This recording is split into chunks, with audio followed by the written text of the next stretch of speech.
Okay, so we left off our May story with a bit of a cliffhanger about boxing and learning how to box. So for the June story, I am telling the story of the Golden Gloves boxer. And so this is taking us back to that era in my life where I was a competitive boxer, and this particular one was where I won this jacket, which was my first Golden Gloves competition that I won in 1999. So let's go ahead and jump into the story. Part one, the gym in Morgantown. I'm not going to lie.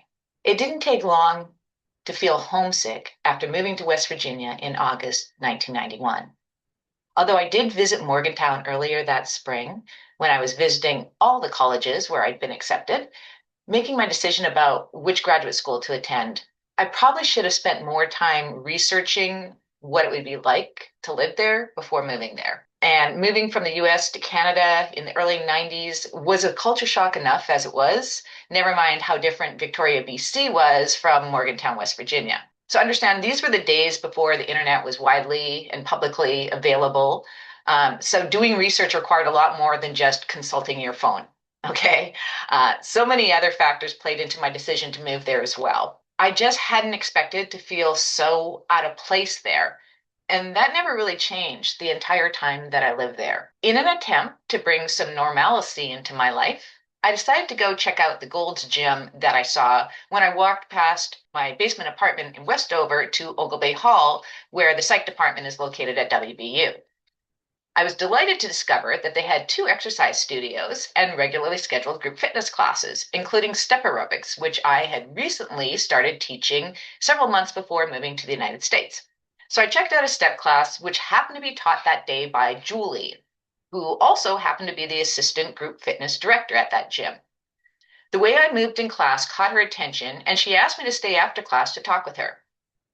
You move really well, especially for someone who's never taken class with me before, she said to me. Have you ever thought about becoming a group exercise instructor? As I come to find out, this is how Julie would typically recruit sorority girls who took classes with her to build out her instructor staff. I also learned that another woman, Sandy, actually ran the program, and the two of them often had power struggles between the two of them. I could have been deceptive and not said anything, but instead I told her I had instructing experience and I would be happy to come set up some time to audition for her.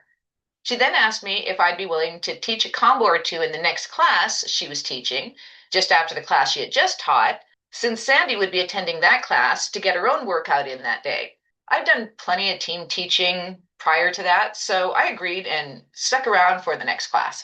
It was prime time, an early evening step class, and it was full house. That gym had numbers on the floor for each step to make sure that there was a safe distance between the steps and so that people could sign up for a specific spot in class. I took a spot close to the front so that I could keep an eye on Julie and her choreography and build it with my own. When she called me up to teach my combo, I not only broke down and built my own combo within the class, I also combined my combo with the first two Julie taught in class, which apparently they had never seen before.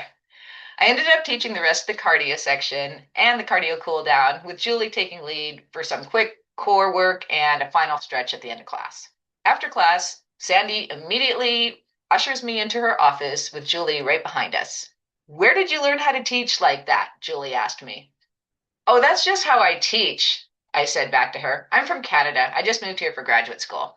Do you want to come teach here? Sandy asked me without consulting Julie. I'm sure that might have ruffled some feathers, but I wouldn't find out about that until much later, after I'd worked there for a few years. What other formats do you teach? She asked me. At that time, there weren't really a lot of other formats. Group cycling had just started to be a thing thanks to Johnny G, but they didn't have bikes there yet at that time in 1991.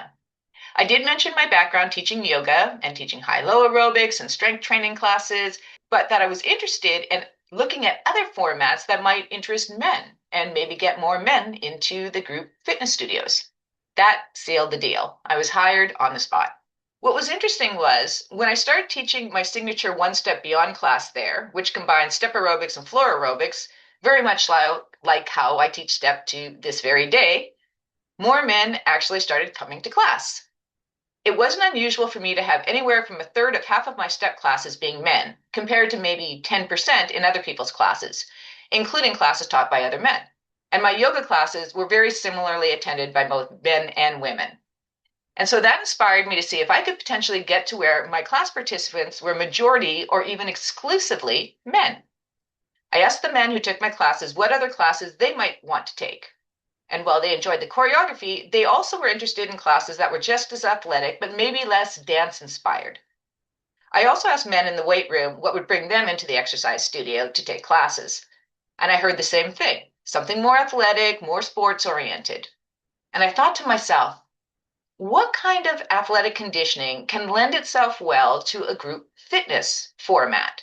Meaning works the different muscle groups, addresses cardio and strength, and provides an awesome workout where you not only feel like you did something with your body, but also with your mind. I remembered back to one of my favorites from my youth, someone I used to watch on TV with my dad back in the 1970s. He was electrifying and dynamic, bold, and unquestionably the greatest. And after that fateful event that happened to me that one night at the beginning of October, when I accidentally stranded myself on the Evansdale campus, the decision became crystal clear. I was going to learn how to box.